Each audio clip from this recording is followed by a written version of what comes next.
Hola amigas y amigos, bienvenidos a un nuevo programa de Escuela Ciudadana. Como siempre me acompaña Francesco Rayo y hoy día tenemos como invitada a Flavia Muro. Ella es integrante del equipo de Lima Cómo Vamos y con ella vamos a conversar sobre los viaductos de la avenida Javier Prado. Como siempre nuestro programa es producido y apoyado por Magdalena Creativa y la Salita del Sim. Francesco, adelante. Gracias, César. Hola, hola con todos. Bueno, en principio queremos abordar el tema de los viaductos de la Avenida Javier Prado, ubicándonos un poquito con respecto a en qué consiste. Entonces, los viaductos propuestos son tres. Tenemos el primero, que es el viaducto de Las Begonias. Este va desde la calle Las Begonias hasta la avenida Arenales. Este es el viaducto que se encontraría digamos, en la parte media, por la parte de San Isidro y eh, La Victoria. Luego, bueno, este viaducto tiene un presupuesto de aproximado de 269 millones de soles y se planea su ejecución para diciembre o enero del próximo año, el 2026, y duraría 12 meses esta ejecución. Siguiente, por favor. Luego tenemos el viaducto de Pershing o Faustino Sánchez Carreón.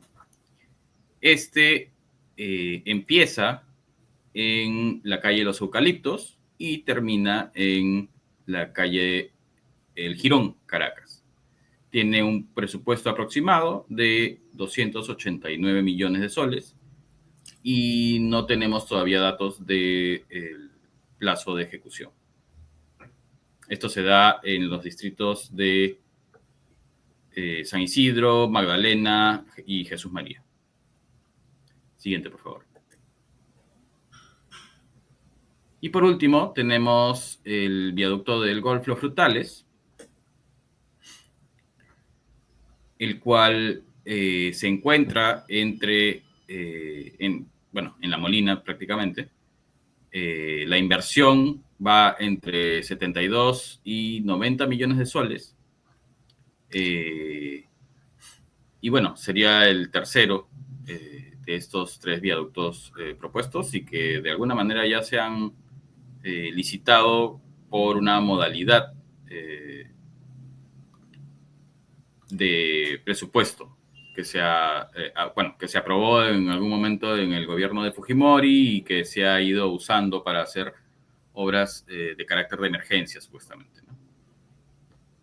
César, adelante con las preguntas. Gracias. Bueno, primero agradecer nuevamente a Flavia por haber aceptado la invitación. En realidad para nosotros es muy importante tener en claro qué es lo que podría ocurrir en el futuro, si es que es una solución para, digamos, la movilidad y por supuesto también el impacto en el mediano y largo plazo, ¿no? Eso es fundamental y como información. Pero también quiero compartir un poquito, ¿no?, de la información de Flavia, que ella es una planificadora, diseñadora urbana. Ha participado en diversos proyectos de desarrollo urbano con temáticas en movilidad sostenible y mejoramiento de los espacios públicos para la gestión pública y privada. Ha promovido la creación de espacios de encuentro interpersonales, utilizando metodologías lúdicas para investigar las dinámicas sociales y fomentar la cohesión comunitaria. Así es que podemos decir que Flavia es una experta en este tema. Y la primera pregunta va sobre el tema del modelo y visión. Desde la óptica de Lima, ¿cómo vamos? ¿Este modelo de viaductos elevados en una avenida tan importante es coherente con la visión de ciudad sostenible y humana que deberíamos estar promoviendo en el siglo XXI? Bueno, primero, muchas gracias de nuevo por la invitación. Para nosotras desde Lima, como vamos, es muy importante ese tipo de espacios porque nos permiten hablar con la ciudadanía en general sobre temáticas tan importantes que ahora tenemos presente. Entonces, primero, gracias. Y segundo, bueno, ya respondiendo a la pregunta, si estamos hablando de modelos y de visión de ciudad, pues nada, la agenda global, la agenda pública, tanto de la Organización de las Naciones Unidas en adelante, desde ahora se promueve lo que son una visión de ciudad sostenible y humana, ¿no? En base a ello, incluso a todos los criterios que siempre se tiene desde la movilidad sostenible, si uno regresa incluso a esta pirámide tan famosa de la movilidad, pues no realmente estaría correspondiendo a ese modelo y visión. Un viaducto no es coherente con ese modelo porque hoy sabemos que no funciona y que no porque Lima no necesita infraestructura, sino porque este tipo de infraestructura no está priorizando a lo que se debe priorizar en la agenda global, que es la caminada de transporte público, la proximidad, y representa además un proyecto que comienza a abordar modos de transporte de una minoría, en el caso de Lima, ¿no?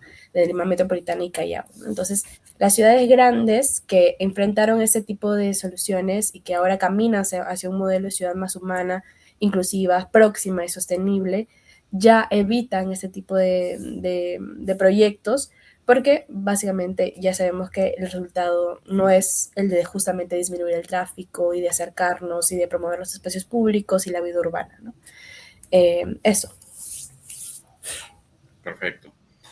Dinos, con respecto al efecto rebote y la experiencia que se tiene en otras ciudades, ¿cuánto se estima que durará el alivio para la congestión que brindarían ese tipo de soluciones como los viaductos, ¿no?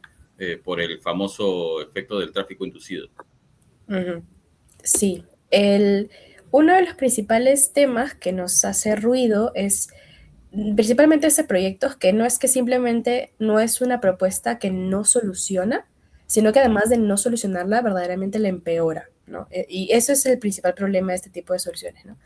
Porque la evidencia internacional es muy clara, ¿no? En países súper automotrices, como es, por ejemplo, Estados Unidos, bueno, Europa ya cada vez menos, pero, por ejemplo, Estados Unidos, que es un país donde, bueno, reinan, ¿no? Las autopistas y las grandes ciudades y hay mucho enfoque en el auto para moverse, han comenzado a realizar estudios en donde se ha demostrado que entre 1 a 3 años podría devolver entre un 60 a un 100% de la capacidad que ella tiene, podría incluso hasta duplicarse, ¿no? Y en el mejor de los casos ser proporcional, o sea, va creciendo proporcionalmente. Y no porque la gente realmente quiera portarse mal, sino porque el sistema invita a usar más el auto, ¿no? Es como, claro, como cuando abres una nueva cola del supermercado y ahora tienes 2 cajas registradoras, entonces una está vacía y vas hacia esa caja registradora. Bueno, ese es un poco el sistema de ahora, ¿no? Entonces la gente comienza a cambiar sus comportamientos cuando hay más capacidad para el auto. Dejan de usar el transporte público, piensan que el auto es el único medio por el que se puede transitar esa vía, entonces la gente adquiere más autos y por lo tanto la capacidad comienza a retornarse, ¿no? Entonces es un alivio muy temporal verdaderamente y la congestión vuelve porque no se atacó la causa de fondo, que es la dependencia del auto y un poco que alterar los modos de movilidad en esa vía. Claro. Entendiendo que, por ejemplo, en estos momentos en hora punta aproximadamente los vehículos particulares se mueven a una velocidad de 15 kilómetros aproximadamente por hora. Estoy entendiendo de que lo más probable, y conociendo nuestra cultura, en un año vamos a volver a eso o vamos a estar en una mayor dificultad, ¿no? Ahora, en el tema del metro, tenemos claro que ya se está avanzando con los planes del futuro metro por esa misma avenida. Es contradictorio, ¿no? Este proyecto es como un doble gasto, de repente podemos decir que es un despilfarro de dinero público, teniendo en cuenta de que el metro va a pasar por ahí, ¿no? Entonces, el metro va a aliviar y va a movilizar a más de 500.000 de personas, tengo entendido, ¿no? Claro. Bueno, en un corredor como Javier Prado, con más de 500.000 de viajes diarios, claro, ahí la pregunta estratégica es, ¿qué modo realmente puede absorber esa demanda a largo plazo, ¿no? Y la respuesta es totalmente el metro, ¿no? El transporte masivo es el único que va a poder absorber esa demanda. Si al mismo tiempo, ¿no? O sea, al mismo tiempo decimos que el futuro es el metro, pero invertimos miles de millones de infraestructura para autos, entonces es un mensaje verdaderamente contradictorio, ¿no? Entonces estamos compitiendo contra nuestra propia planificación, que incluso planes de desarrollo metropolitano y ahorita el que se está haciendo en Lima del Plan de Movilidad Urbana Sostenible, no es realmente un proyecto que esté, de nuevo volvemos a la pregunta, en esa línea de visión para Lima, ¿no? Y realmente sí comienza a percibirse como un doble gasto, ¿no? Si realmente se quieren tomar medidas, o sea, no es no hagamos nada tampoco, porque sí es cierto que sí necesitamos, que la Javier Prado es una vía muy congestionada y que sí necesita mucha infraestructura, acciones, estrategias y proyectos, pero realmente el viaducto, siendo un proyecto muy caro de sostener en el tiempo, ¿por qué termina siendo la opción prioritaria cuando hay muchas más, cuando hay otras estrategias, ¿no? Que pueden tener un impacto mucho mejor y evitar el gasto, como el gasto gigante, ¿no? Que se hace por estos tres viaductos, ¿no? El viaducto entendamos que mueve autos, sí, pero un sistema masivo mueve personas, ¿no? Y a veces olvidamos que la movilidad, no cuando pienso en movilidad de frente, y hago este ejercicio mucho cuando converso con la gente, es qué piensas en o qué palabras se te vienen en la cabeza cuando piensas en movilidad, y la mayoría sí dice autos o buses, etcétera, pero la movilidad somos personas, entonces necesitamos para una ciudad de 12 millones de personas un proyecto que mueva personas, no necesariamente autos, ¿no? Y el viaducto está terminando siendo un ejemplo contradictorio de esa visión de ciudad que queremos. Claro. Y con respecto a esas modificaciones u obras que podrían realizarse para poder gestionar el tráfico sin recurrir a los viaductos, además del metro, tendríamos, por ejemplo, la sincronización de semáforos, ¿no? ¿Qué otras opciones tenemos en ese sentido? Claro. Bueno, el sistema inteligente de semaforización es un proyecto que de por sí aliviaría muchísimo justo las intersecciones, que entiendo que es el motivo por el cual se proyectan estos viaductos, ¿no? Porque si no, las intersecciones en la avenida Javier Prado son un dolor de cabeza, es imposible cruzarse, es ahí donde se hacen los tugurios, ok. Entonces sí, es un primer paso muy importante, ¿no? El dejar de depender de la policía de tránsito en las intersecciones en una avenida tan metropolitana como la Javier Prado. Y además, como en línea de lo que ya íbamos mencionando, entendamos que, claro, solo aproximadamente el 17% de los viajes en Lima se hacen en auto particular. Si uno ya por ahí suma el taxi por aplicación, etcétera, el 19%.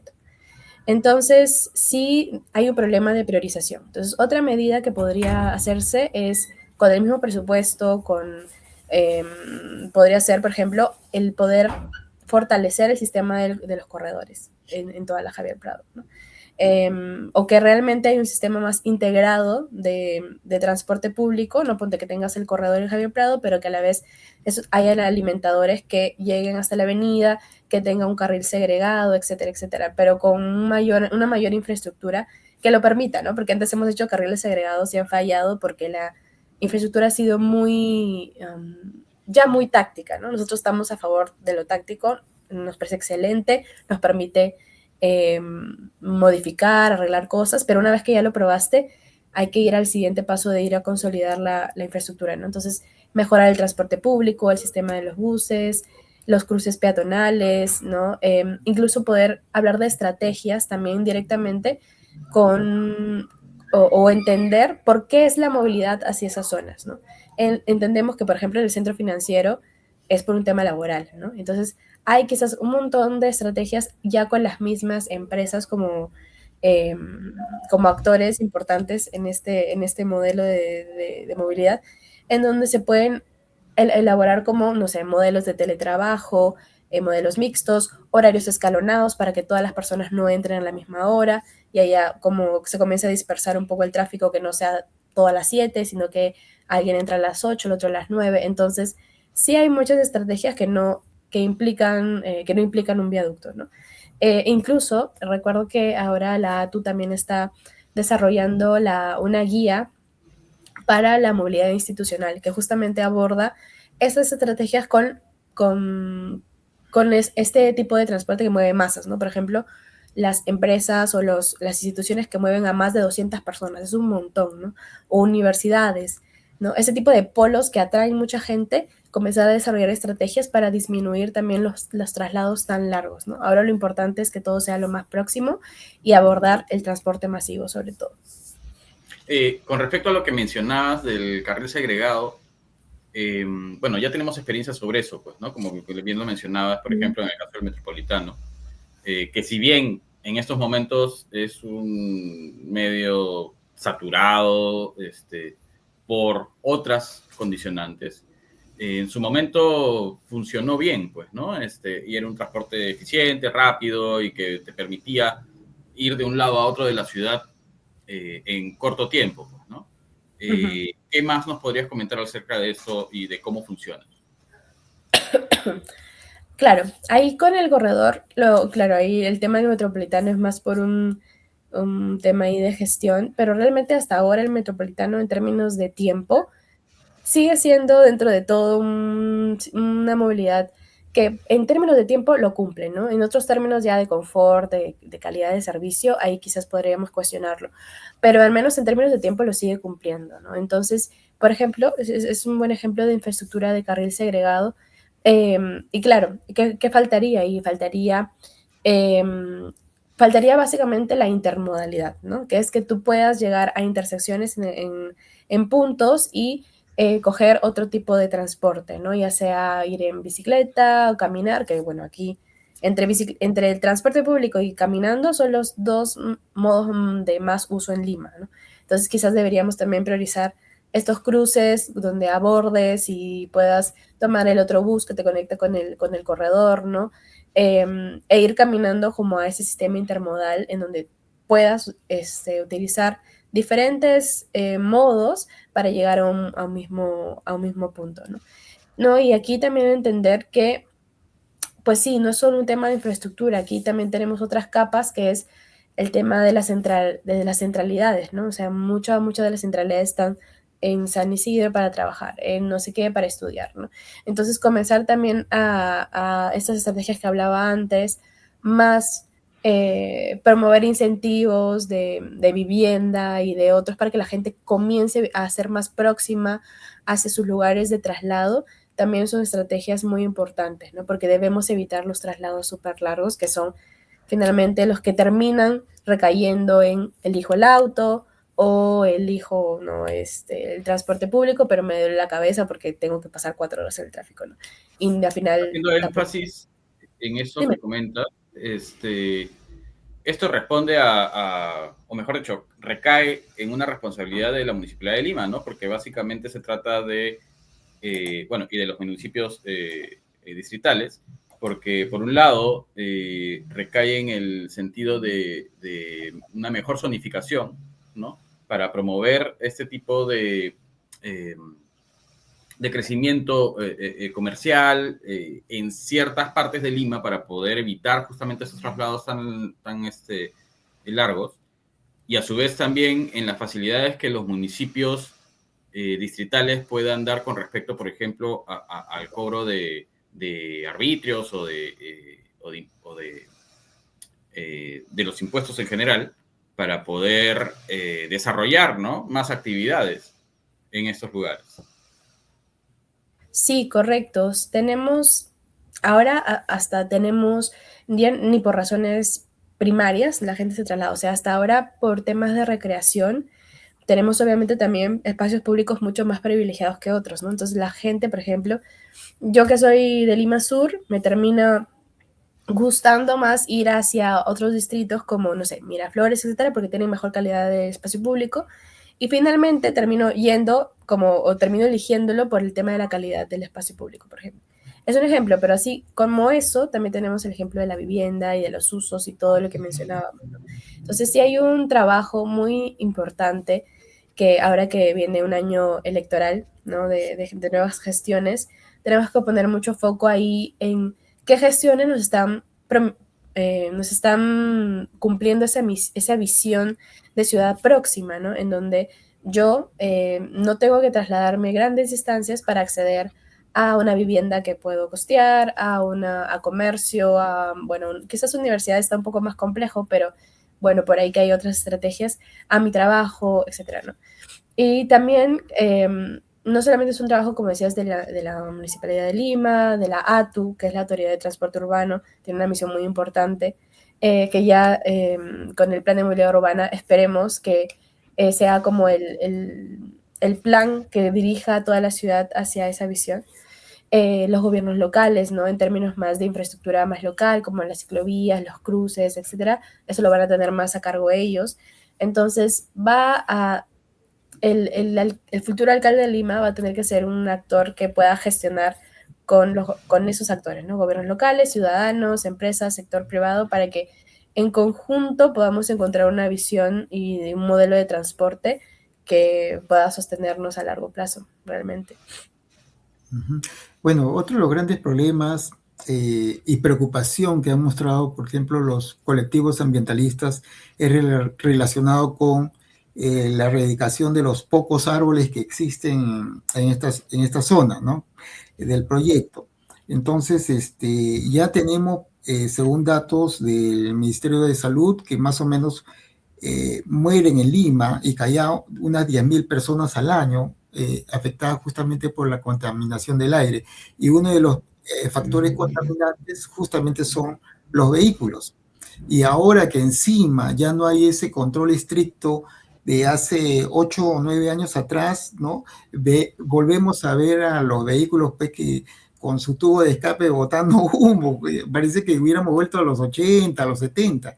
Entonces quería saber cuál es el impacto o cómo va a impactar en la calidad de vida de los vecinos, porque justamente las zonas, hoy en día, ¿cómo se llama? Las zonas residenciales o nosotros estamos muy cerca de justamente estas avenidas principales, ¿no?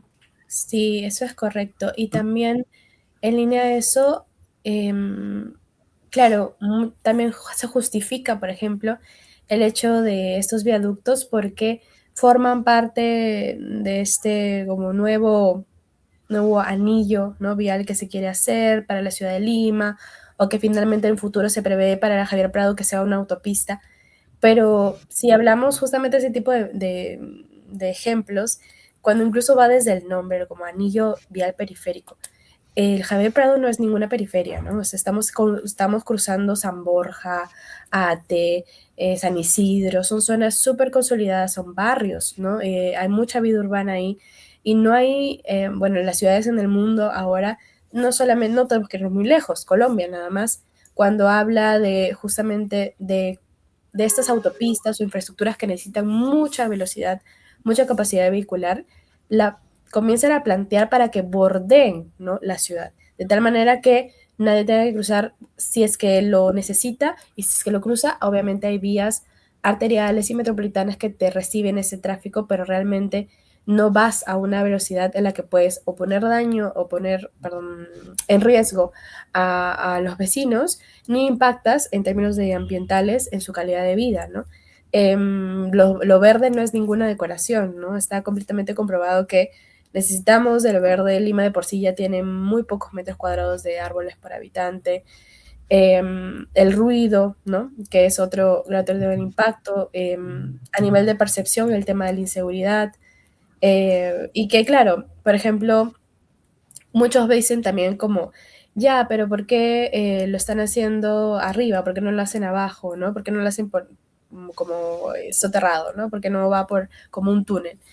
E incluso esa opción es mucho más sostenible a largo plazo, porque claro, ahí el equipo argumenta que el costo para hacer un túnel o un viaducto soterrado es muchísimo. Y sí es cierto, de arranque es mucho, es un costo mucho y que te permite sí sostener arriba todos los árboles, la vida urbana, etcétera. pero el no sostener todo lo que sucede arriba, en 10 años la ciudad lo va a terminar pagando de alguna manera u otra. Por ejemplo, ¿no? Si hacemos el viaducto y no funciona, que es algo que puede pasar, en 6 años vamos a tener que estar viendo cómo lo demolemos y ese costo de por sí ya es doble o triple, ya ahorita no recuerdo exactamente la proporción, pero es muchísimo, ¿no? Al costo de no hacerlo. Además de eso, costos que nadie ve. Por ejemplo, el costo de la salud mental, de la productividad de los trabajadores en los entornos, justamente hablamos de San Isidro, ¿no? Baja productividad, muchas enfermedades respiratorias, ¿no? Entonces el Estado va a comenzar a tener otros costos indirectos que se van a ir hacia la salud pública, etcétera. Costos que no se evidencian realmente, que uno dice, bueno, es un proyecto de movilidad y infraestructura, pero realmente no porque impacta en un sistema como es una ciudad, que es un sistema tan complejo, donde hay tantas capas y variables que somos justamente de las personas, que se olvida, ¿no? Que finalmente tienen impacto directo en nuestra calidad de vida, ¿no? Entonces, súper atinado también pensar en los costos de largo plazo, más allá del tráfico, que también va a terminar pagando el Estado, ¿no? Como estos que ya mencioné. Como mencionas, en el caso también del sector privado, va a tener que invertir mucho más para generar calidad de vida tanto a los, por ejemplo, habitantes de nuevos departamentos de los edificios que se generan en la zona o a los trabajadores de las empresas de los edificios que funcionan en la zona. Por tanto, las zonas en general que se ven afectadas van a ser mucho más caras, pues, ¿no? De mantener. Y eso no solamente va a afectar económicamente a la gestión pública, sino también a la gestión privada. Exacto, sí. Sí. Y en ese sentido, volviendo nuevamente al tema del ruido, estos viaductos van a ser literalmente muros de concreto, pues, ¿no? O sea, totalmente reflejantes, y no vamos a tener a la vegetación que nos ayuda a amortiguar estos ruidos, pues, ¿no? ¿Qué tan grave es este perjuicio, ¿no? Para, digamos, manejar la salud pública, como lo mencionabas. Pues sí, un viaducto de casi 2 kilómetros, pues no es para nada neutro, ¿no? Es un muro urbano que genera ruido permanente, ¿no? No es un ruido cesante, va a fragmentar el barrio, va a crear espacios residuales poco amables para caminar, incluso ya quizás no vas a poder ni elegir la caminata como uno de esos medios para cruzar la avenida. Entonces, es casi, o lo podemos comparar con lo que puede suceder al costado de un aeropuerto, ¿no? Que a veces pensamos en estas grandes infraestructuras y no pensamos en la amortiguación que eso va a sostener de cara a los vecinos, ¿no? Y que finalmente para nada se alinea con los proyectos de la agenda global, que justamente buscan que este ruido sea un ruido de decibeles muy bajo, que no, que si es que va a impactar en alguna población, es una población mínima. Este no es el caso. Es un caso de barrios, como decía, muy consolidados, en donde el impacto en los vecinos es altísimo, porque tenemos mucha densidad poblacional en los barrios, ¿no? Tenemos muchos edificios de grandes alturas que de por sí, como ya bien mencionabas, van a devaluar el valor de las unidades, ¿no? De vivienda y del precio en general en las zonas en donde va a impactar esto, y a nivel de ruido también, ¿no? El impacto que uno tiene, y finalmente, justamente por el impacto de ruido, a veces también se devalúa el precio de las viviendas, ¿no? Nadie quiere vivir al costado de una autopista, o sea, y menos por justamente temas de ruido y temas de disminución de lo verde, ¿no? Son dos criterios que o aumentan o impactan negativamente en la economía de justamente el sector público de las inmobiliarias o todo este tema más comercial, ¿no? Pero además en la vida urbana, pues ahí lo vamos a observar, ¿no? Van a tener que comenzar a implementar medidas como, no sé, ventanas antirruido, purificadores de aire, etcétera, todas las empresas o que se vean impactadas por las nuevas construcciones del viaducto, ¿no?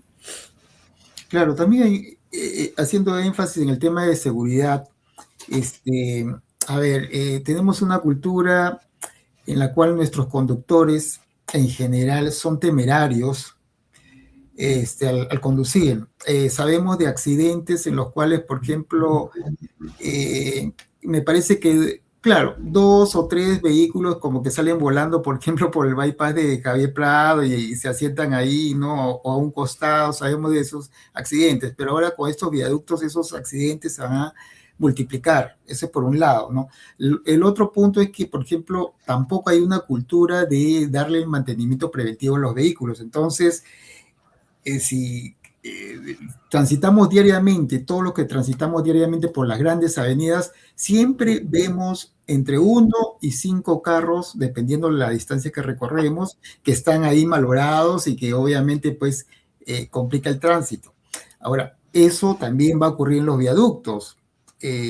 Vamos a tener en claro de que, y probablemente pueda ocurrir accidentes porque ni siquiera tienen los señales ¿cómo se llama? De que hay un vehículo, el triángulo, ¿no?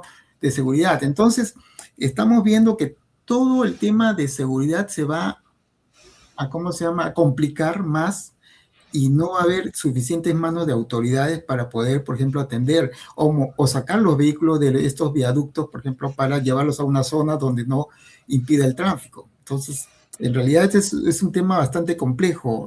Quisiera saber tu opinión al respecto, Flavia. Bueno, es cierto, como mencionábamos al inicio, pensemos que, como decíamos, los viaductos realmente no están, no están solucionando ningún tipo de problema de fondo, entonces solamente es como lo que pasa abajo se va a trasladar arriba, ¿no? Entonces lo que ya vemos ahora, de que se estaciona un auto, de que nada, necesita asistencia, se cierra un carril, etcétera, es lo mismo que va a pasar arriba. No hay gran diferencia, más que se va a empeorar porque quizás la carga vehicular pueda ser un poco mayor, ¿no? Como ya habíamos mencionado al inicio. Entonces, definitivamente, el tener ese riesgo, ¿no? De que incluso impacte directamente en alguna vivienda, etcétera, son medidas que seguramente en el momento del expediente técnico, sí, porque está en desarrollo todavía, vamos a ver cómo las mitigan, ¿no? Pero realmente los problemas como estos que mencionas cotidianos que vemos en las vías van a mantenerse, solo que arriba. Eso creo es la única diferencia que vamos a tener, ¿no? Y hablando de participación ciudadana, ¿crees que la municipalidad ha cumplido con los estándares mínimos para la transparencia y la participación en un proyecto que afecta a tantas personas y tanto espacio público? Uh-huh. Ahí justamente escuchaba varias entrevistas al equipo del municipal que está justamente tratando de promover este proyecto y básicamente escuchaba un poco el argumento de que porque era un proyecto metropolitano, pues ya está, ¿no? Es un bien común, es un proyecto de carácter metropolitano y listo, ¿no? Como no es necesario más participación porque como nos va a beneficiar a todos, es suficiente, ¿no? Y más bien creo que ahí podríamos mejorar en el entendimiento de los procesos participativos porque que un proyecto tenga una escala metropolitana no disminuye el estándar de participación, al contrario, deberías elevarlo, ¿no? Porque si es un proyecto de tanta envergadura, pues entonces hay mayores actores con los cuales dialogar, ¿no? Entonces el estándar de participación ciudadana debería estar mucho más alto. Niveles de consulta pública, establecer mesas de trabajo. Si tienes vecinos que van a ser directamente impactados, es lógico que tengas que establecer un diálogo con ellos desde el inicio, ¿no? No cuando ya como se soltó la bomba, ¿no? Sino más bien al inicio, cuando justamente tenemos que crear estas mesas de diálogo para decir, hey, va a venir esto, y comenzar a mitigarse unos conflictos, ¿no? Que ahorita están surgiendo por justamente la falta de participación durante el proceso, ¿no? No simplemente como comunicación hacia el final de resultados, sino como una comunicación horizontal de ida y vuelta y de retroalimentación, ¿no? Al menos esa es la manera en la que se disminuyen los conflictos y los proyectos además tienen un mayor sentido, ¿no?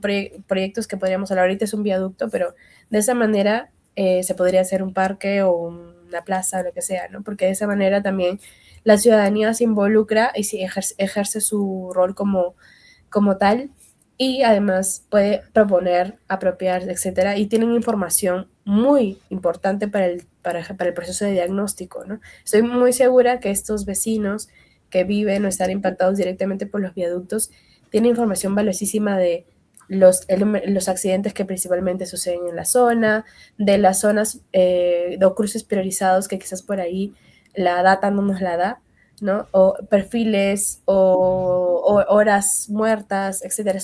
Es información valiosa que a veces por el tema de la fuente, porque vienen de los vecinos, de las vecinas, la podemos desmeritar, pero no es para nada para eso, ¿no? Sino para poder también incluirla incluso en los diagnósticos y, y durante todo el proceso en general, ¿no? Ese creo que se hubiera sido un camino mucho más ideal, sobre todo para proyectos de tanta envergadura como este. Recuerdo que en pandemia se mencionaba que era el momento justo de hacer la reforma de transporte, porque, bueno, todos estábamos pues guardaditos, ¿no? En casa. Entonces, por ejemplo, potenciar los corredores viales del corredor rojo, el azul, ¿no? Y darle su carril independiente y de esa manera, pues, ir ya fortaleciendo el transporte público y también trabajar en una alianza público-privado con las empresas de transporte público que están alrededor y darle las facilidades para que también tengan su corredor. Sin embargo, esa oportunidad se perdió, se desechó, pero siempre se dice, ¿no? Nunca es tarde para hacerlo. ¿Cómo lo ves al respecto, Flavia? No es tarde y creo que es momento, de hecho, ya llevamos mucho tiempo, de hecho, esperando que se haga, ¿no? Como bien decíamos, la prioridad ahorita es el transporte masivo, mientras no solucionemos que los proyectos corran mucho más rápido en temas de transporte público, implementar la red de metros, etcétera, que ojalá nos dé vida para verla completa. Esos son los proyectos prioritarios, o sea, no hay duda de ello, ¿no? Son proyectos que Lima necesita para comenzar a desfogar el caótico tránsito que tenemos el día de hoy, ¿no? Entonces, sí es cierto que son proyectos que toman bastante tiempo, pero tampoco eso significa que haya que implementar estrategias o proyectos por hacer. Sin embargo, sí se pueden hacer corredores pilotos, se puede comenzar a hablar con las empresas de transporte para ir intentando, por ejemplo, priorizar justo la Javier Prado y priorizamos la vía expresa, no sé, ok, y comenzamos a probar los modos de intermodalidad que pueden ir en esas intersecciones. Una vez que funciona, podemos ir a otra y así, o sea, es decir, hay muchas estrategias de cómo ir implementando poco a poco sin esperar a 20, a 40 años a que esto suceda. Sabemos que es un proceso muy complejo, pero realmente de no hacerlo estaríamos poniéndole un stop a algo que deberíamos haber priorizado hace muchísimo, ¿no? Hace más de 50 años, ¿no? Entonces, sí. Sí, pues, y justamente, si bien un poco la respuesta se cae de madura, corresponde preguntar para poder redondear la idea, si crees que este tipo de proyectos son piezas claves de planificación de Lima Metropolitana o realmente son un parche que no resuelven el problema, pues, ¿no? Realmente aún así hayan mencionado que son 3 o 4 secciones porque de viaductos, ¿no? Porque mencionaban mucho, no, este no es un viaducto, son 3 o 4, entonces quizás sí mejora porque, claro, es durante toda el Javier Prado, pero realmente se siente más como un parche visible que como parte de una planificación metropolitana integral, ¿no? Si uno habla de un proyecto integral, tiene que hablar también de modos de transporte, ¿no? No solo atender al auto y también comenzar a mitigar las otras estrategias hacia el transporte público, hacia la caminata, hacia incluso la bicicleta, si es que es posible, ¿no? Y comenzar a confluir todos los modos, ¿no? Entonces, realmente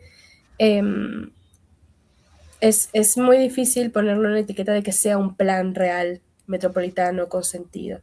Creo que la integralidad no se puede medir por cuántos viaductos, cuántos autos se construyen, sino cuántos modos de transporte y cuántos tipos de personas terminamos transportando al final del día, ¿no?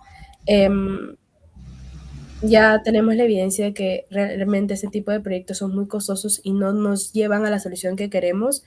Entonces creo que es momento de no solamente, no es porque estemos en contra de los autos ni en contra de las obras viales, sino que sí es necesario comenzar a pensar en infraestructura que tenga sentido realmente con la visión de Lima y Callao que se merece y que necesitamos, ¿no? Es un poco eso, ¿no? Sí se necesita infraestructura, es evidente que sí, pero ¿en dónde y para atender qué? Creo que eso hay que mejorarlo y evitar justamente proyectos que solamente alimenten la vistosidad, ¿no? Que entiendo un poco el sentido de por qué se plantean, pero que realmente no solucionan el problema de fondo que llevamos mucho tiempo tratando de solucionar, ¿no? Y que es una prioridad verdaderamente, como es el transporte masivo y público en general para la ciudad. Y en ese sentido, se han planteado desde la Municipalidad de Lima o la gestión de López Aliaga 60 bypasses en todo Lima, pues, ¿no? Lo cual, siguiendo esa lógica que ellos plantean, en la cual los expedientes técnicos no son necesarios, lo cual es un absurdo, porque ahí están los estudios de impacto vial y de impacto ambiental, etcétera. No podríamos hablar de planificación, pues, ¿no? Desde la base. O sea, son ideas que se están aplicando como una supuesta solución sin tener un respaldo, pues, ¿no? Ya sea teórico o práctico. Sí, y que no se alinean o sea, hay un problema, bueno, entiendo que hay incluso un problema de poder tener como bandera estos planes de desarrollo metropolitano y los planes especiales, que sean realmente la orientación de los proyectos municipales, sino al revés, ¿no? Si hay un grupo de especialistas, si hay un plan que ya se ha desarrollado con más de 30 especialistas en transporte, movilidad, planificación, vivienda, etcétera, esos planes son realmente orientadores, ¿no? Entonces no debería ser al revés, como yo que quiero hacer, no sé, 5, 20, 15 viaductos que tengan el sentido con el objetivo que se plantearon en los planes, ¿no? Para ese sentido creo que son herramientas fundamentales que los gobiernos metropolitanos y locales deben tener a la mano para el crecimiento de la ciudad y además de justamente comenzar a retomar el sentido, ¿no? de los proyectos como parte de un todo, ¿no? Que creo que ha sido algo que hemos perdido y que ya con estos primeros proyectos como el de la Vía Expresa Sur, ya a poco tiempo, bueno, entre comillas expresa porque no tiene las condiciones para hacerlo, no tenemos policías o gestores de tránsito intermediando una vía expresa, eso no debería pasar. Hay muchas cosas que no se cumplen que deberíamos ejercer como ciudadanos, que sí se establezcan unos límites de calidad de sus proyectos, ¿no? Porque a pesar, incluso de que ya sabemos que no funcionan y que empeoran el tráfico, tenemos una desconfianza en nuestras autoridades de que lo hagan bien, ¿no? Incluso si de por sí esas soluciones no solucionan nada, que da un poco de temor, incluso en que se hagan mal y puedan duplicar o triplicar el impacto, ¿no? Entonces sí, ahí nuestro rol como ciudadanos toma una situación muy importante porque somos nosotros los que vamos a tener que tener la gestión de calidad, ¿no? De los proyectos y de exigir que cumplan con todos los procesos que están ahí por algún sentido, ¿no? No están ahí para ser más burocráticos en el proceso, como es el tema del expediente técnico, son súper necesarios, los estudios de impacto ambiental, los estudios de tráfico, sobre todo para proyectos como el viaducto, y que sigan una lógica, ¿no? ¿Cómo es posible que los viaductos ahora tengan un contrato sin tener un estudio de impacto ambiental? Como si se haya aceptado el proyecto sin saber si verdaderamente impacta o no en nuestra vida urbana, ¿no? En nuestra calidad. Y eso es preocupante, ¿no? Es muy preocupante porque hay una línea y un sentido que debemos nosotros exigir que, que lo tengan todos los proyectos que van a ser finalmente del bien común, ¿no? Para todos los ciudadanos de Lima. Bueno, ya estamos por terminar, Flavia. Realmente agradecerte por haber aceptado la invitación. A mí me sorprende, acabo de ver acá en la información de que el Metro de Lima informa de 30 millones de traslados que se han realizado desde su inicio hasta la fecha. Este es al día 16 de diciembre de este año. Me parece fascinante y me hizo recordar algo que hace 3 días que estuve justo por Ate, conversé con unos amigos, me decía, yo tomo el tren y prefiero caminar esos 8 o 10 cuadras porque no te imaginas la cantidad de tiempo que he ahorrado. Es recontra seguro. Ese es otro punto que es muy valioso porque en las combis, en las coaster, siempre hay alguien que frena intempestivamente y te vas para adelante o para atrás o para un lado.